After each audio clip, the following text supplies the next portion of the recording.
Welcome to Storybrooke Kids Stories, where every story is an adventure filled with positivity, kindness, and big dreams. Here, we share fun and inspiring tales to help young hearts grow, learn, and feel encouraged. All of our stories have two versions, one for daytime enjoyment and a quieter version for bedtime. If you love these uplifting stories, make sure to like this video and subscribe to the channel. And don't forget to hit the bell icon so you never miss a new story. Thanks for being part of the Storybrooke Kids Stories family. Let's spread kindness together, one story at a time. The playground at Cherry Creek Elementary wasn't anything special, at least not to most people. It had the usual equipment. Swings that squeaked when it was windy, a jungle gym painted in fading primary colors, and a tall spiral slide that had been there since before any of the current students were born. But to four friends who spent every recess there, it wasn't just a playground. It was a place where anything could happen. Lucy Chen was the first to have the idea that would change everything. She was sitting at the top of the slide, her legs dangling through the entrance, when she noticed how the morning sun made the metal sparkle. The silver surface reminded her of the racing videos her older brother watched. "Hey!" she called down to her friends. "What if this isn't just a slide?" Malik Johnson looked up from where he was drawing patterns in the wood chips with a stick. "What do you mean?" "What if," Lucy said, her dark eyes sparkling with excitement, "it's actually a racetrack?" Diego Ramirez, who had been trying to do a handstand against the slide support pole, toppled over in surprise. "But it's just one slide," he said, brushing wood chips from his hands. "How can you race on one slide?" The fourth member of their group, Emma Parker, who always carried her father's old stopwatch on a lanyard around her neck, suddenly grinned. "We could time it," she exclaimed, "like real racers." And just like that, the ordinary playground slide transformed into something extraordinary. The four friends spent the rest of recess developing their plan. Emma, who loved mathematics and could already multiply double-digit numbers in her head, would be the official timekeeper. Diego, who was the most artistic of the group, would design racing numbers for everyone. Malik, whose mother was a physicist, suggested they should measure different sliding positions to see which was fastest. And Lucy, whose imagination had started it all, began creating backstories for their racing personas. By the next morning, word had spread through the fourth grade that something exciting was happening at the spiral slide. When recess began, Lucy and her friends found a small crowd waiting. "Ladies and gentlemen," Lucy announced, standing on the platform at the top of the slide, "welcome to the first annual Cherry Creek Spiral Sprint." Diego had outdone himself with the racing numbers. Each competitor wore a piece of construction paper pinned to their shirt, decorated with not just numbers, but also flames, lightning bolts, and what he called speed swirls.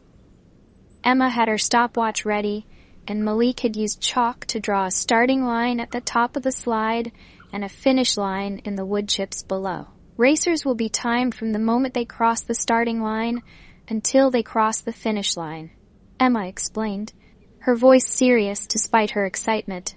"And remember, safety first, one racer at a time."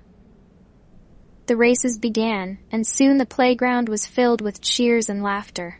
Some kids went down sitting straight and tall, others lay on their backs, and a few brave souls even tried going head first. Until Mrs. Thompson, the recess monitor, put a stop to that particular technique. Lucy discovered that tucking her elbows in and leaning slightly forward gave her the best speed. Malik found that wearing his slippery windbreaker jacket shaved 1/10 of a second off his time. Diego created a detailed chart of everyone's best times, decorated with his signature doodles. For 3 days, the spiral sprint was the most exciting thing at Cherry Creek Elementary. Emma kept meticulous records of every run, and by Wednesday, they had legitimate rivalry developing between Lucy and a 5th grader named Jackson, who were tied for the fastest time. But on Thursday morning, everything changed. As Lucy was preparing for another attempt at breaking her personal best, she noticed someone watching from behind the jungle gym. It was Sarah Miller, a second grader who always played alone. She was clutching her worn teddy bear and looking at the slide with such longing that Lucy felt something twist in her stomach. Lucy climbed down from the slide platform and walked over to Sarah. "Would you like to race?" she asked. Sarah's eyes widened, but then she looked down at her feet. "I'm too little," she whispered, "and slow, and scared of the big slide." Lucy was about to respond when she heard footsteps behind her. Her friends had noticed her talking to Sarah and came to investigate. "Everyone's scared of something," Malik said kindly. "I used to be scared of the swings." "Really?" Sarah looked up, surprised. "Really," he confirmed. "I thought I'd flip over the top." Diego crouched down to Sarah's eye level. "Your bear is pretty cool," he said. "What's their name?" "Mr. Whiskers," Sarah replied, holding up the teddy bear. "He's scared of the slide, too." Emma had been quiet, thinking hard as she fiddled with her stopwatch. Suddenly, her face lit up. "What if we made a new kind of race?" she suggested. "One that's not just about speed." And that's how the Cherry Creek Challenge course was born. For the next hour, all 4 friends worked with Sarah to design something new and exciting. The slide was still part of it, but now it was just one element of a larger adventure. Racers had to hop through the tire swing area, crawl under the monkey bars, go down the slide, or take the stairs, their choice, and finally complete what Sarah called the teddy bear dance at the finish line. "It's not about being the fastest anymore," Lucy explained to the gathered crowd of curious students. "It's about having the most fun." To demonstrate, Sarah went first, clutching Mr. Whiskers tightly. She hopped carefully through the tires, giggling when she almost lost her balance. She chose to take the stairs instead of the slide, but she did them with a little skip on each step that made everyone smile. And when she reached the finish line, she and Mr. Whiskers did a twirl that had the whole playground cheering. Soon, everyone wanted to try the challenge course. Even the 5th graders. Some people added cartwheels. Others made up songs to sing as they went along. The group of 3rd graders started giving style points for particularly creative teddy bear dances. By the end of recess, Sarah had made 3 new friends, and Lucy and her group had discovered something important. Sometimes making room for everyone makes things even better than before. The challenge course became a playground legend at Cherry Creek Elementary. Over the weeks that followed, it evolved and changed. Some days it was a ninja warrior course. Other days it was a magical quest where the slide became a rainbow bridge and the monkey bars were enchanted vines. Sarah, who turned out to have the biggest imagination of them all, became the official course creator, designing new variations every few days. As for Lucy, Malik, Diego, and Emma, they learned that their friendship grew stronger when they shared it with others. And Sarah taught them that sometimes the best ideas come from trying to solve someone else's problem. One afternoon, as they all sat in the grass sharing apple slices and stories, Lucy looked around at her old friends and new ones. "You know what?" she said. "I think we should write this down. The story of how the fastest slide in town became something even better." And so they did. Emma used her mathematical skills to create a timeline. Diego illustrated every page with his colorful drawings. Malik wrote about the science of sliding and how different materials affected speed. Sarah contributed magical details about the secret lives of playground equipment. And Lucy wove it all together into a tale that began with a racing slide and ended with a community of friends. They titled it The Playground Chronicles, Chapter 1, because they knew there would be many more adventures to come. Years later, when they were all much older, they would remember that time as the year they learned that the best kinds of games are the ones where everyone can play. And the strongest friendships are the ones that keep growing to include new people.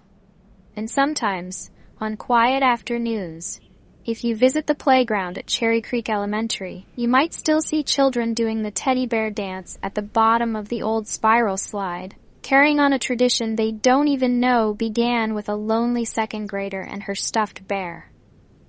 The simple metal slide still isn't anything special, at least not to most people.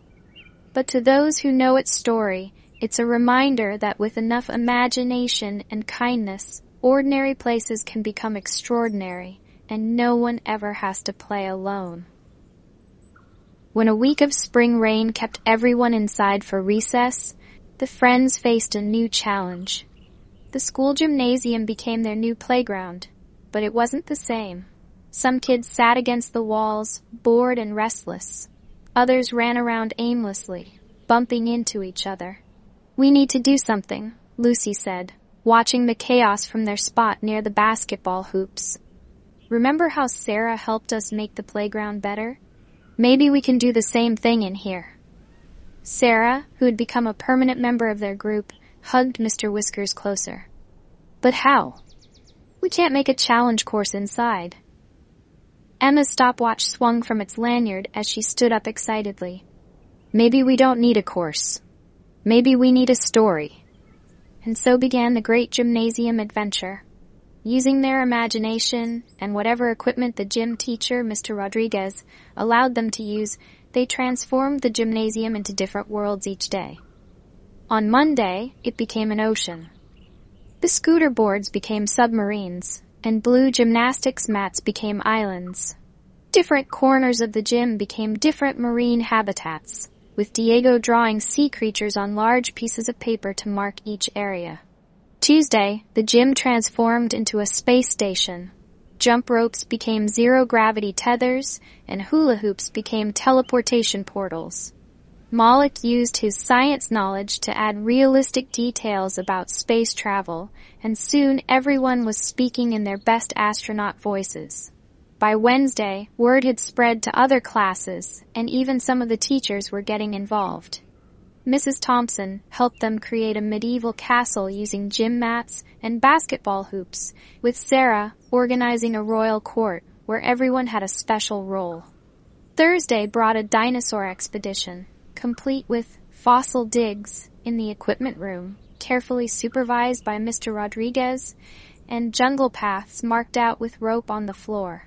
Lucy made up backstories for each type of dinosaur, and Emma kept track of everyone's discoveries in her notebook. On Friday, when the rain finally stopped and the sun came out, no one wanted to go back outside right away. They were in the middle of a circus performance, with students showing off their talents in everything from juggling with beach balls to creating human pyramids. The rainy week had taught them something important. It wasn't the equipment or the location that made things fun. It was the people you shared it with and the imagination you brought to it. As spring turned into summer, Cherry Creek Elementary prepared for its annual talent show. Usually, the same few students performed, the ones who took dance classes or played instruments. But this year would be different. It started when they overheard a third grader named Miguel saying he wished he could be in the talent show but didn't have any real talents. "What do you like to do?" Lucy asked him during recess. Miguel shrugged. "I make up stories for my little sister, and sometimes I do different voices for different characters. But that's not a talent."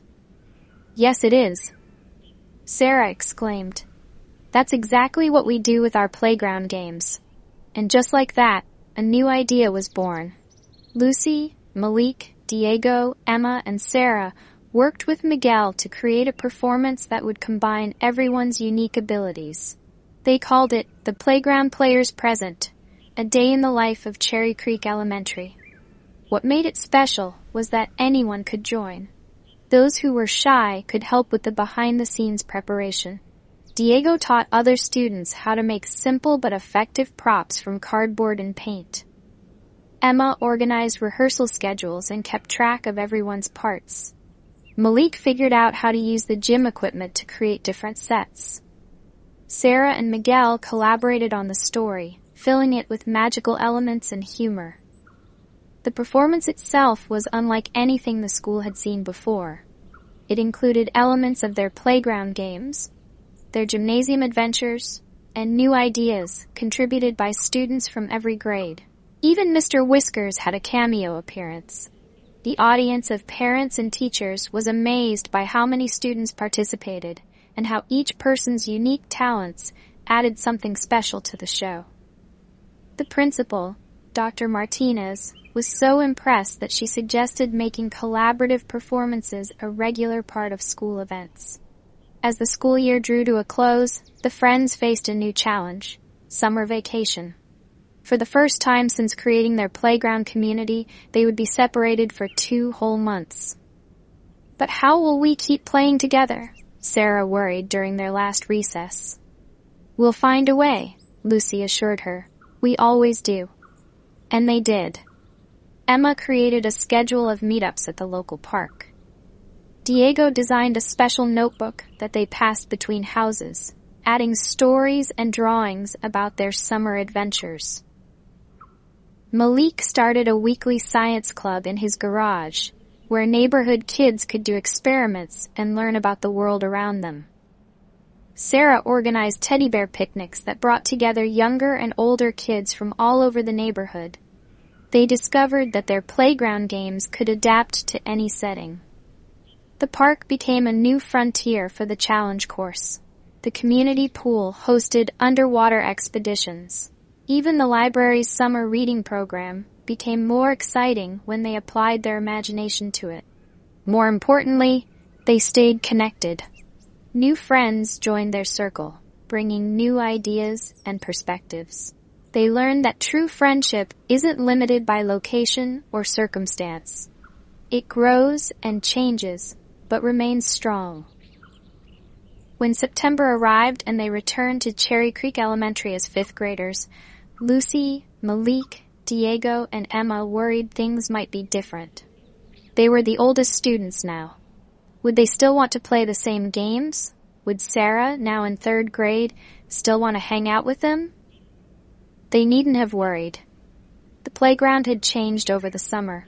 The slide had been repainted and new equipment had been added, but the spirit of inclusion and imagination they had created lived on. New students quickly learned about the challenge course and its variations. Younger kids taught older ones the teddy bear dance. The gymnasium adventures continued on rainy days. Their legacy wasn't just in the games they had created, but in the way students at Cherry Creek Elementary had learned to play together, regardless of age or ability. As they watched a group of 1st graders teaching some 4th graders a new variation of the challenge course they had invented, Lucy turned to her friends. "Remember when we thought the slide was just for racing?" she asked. "Who knew that slowing down could make things better?" Emma added, her trusty stopwatch still hanging around her neck. "Or that the best ideas come from trying to include everyone," Malik said. "Or that imagination can turn anything into an adventure," Diego chimed in. Sarah hugged Mr. Whiskers, who was looking a bit more worn but just as loved as ever. And that sometimes the scariest things become the most fun when you have friends to help you. They spent their final year at Cherry Creek Elementary, not just playing their games, but teaching younger students how to create their own. They wrote down their best ideas, drew maps of their imaginary worlds, and created a guide for future students called the Playground Possibilities Handbook. On their last day of elementary school, as they prepared to move on to middle school, they visited their special slide one last time. The metal surface still sparkled in the sun, just as it had on the day Lucy first imagined it as a racetrack. "Do you think kids will still play our games after we're gone?" Sarah asked. "I think they'll play their own games," Lucy replied. "But maybe they'll remember what we figured out, that the best games are the ones where everyone can play, and the best friendships are the ones that keep growing." And she was right. Years later, long after they had moved on to middle school and then high school, the spirit of inclusion and imagination they created lived on at Cherry Creek Elementary. The spiral sprint had evolved into dozens of different games. The challenge course changed with each new group of students. The teddy bear dance became a playground tradition, even though most students didn't know its origin story. But more importantly, their legacy lived on in the way students treated each other. At Cherry Creek Elementary, no one had to play alone. Every child knew that, with enough imagination, an ordinary playground could become something extraordinary. And with enough kindness, every person could find their place. The end.